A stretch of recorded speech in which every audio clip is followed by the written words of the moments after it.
ஒரு குட்டி கதை கேட்போமா? ஒரு பூனைக்குட்டியும் நாய்க்குட்டியும் விளையாடிட்டு இருந்துச்சு. தன்னைத்தானே மழையிலேருந்து காப்பாற்றிக்கிறதுக்காக ஒரு மரத்துக்கடியில் போய் ஒதுங்கலான்னு அந்த பூனைக்குட்டி முடிவு பண்ணுச்சு.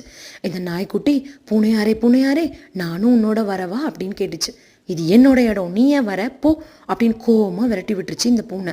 அந்த நாய் வேற வழியே இல்லாமல் ஃபுல்லாக நனைஞ்சிட்டு இருந்தது.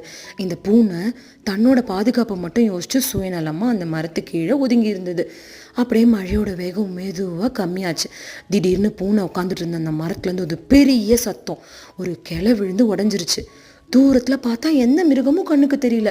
நாய்க்குட்டி மட்டும் இருந்தது. குடு குடுன்னு ஓடி போய், நாய்க்குட்டியே என்னை மன்னிச்சிரு, என்னை எப்படியா காப்பாத்து, நான் பண்ணது தப்பு தான் அப்படின்னு சொல்லுச்சு. சொல்லு என்னாச்சு அப்படின்னு இந்த நாய்க்குட்டி கேட்டுச்சு.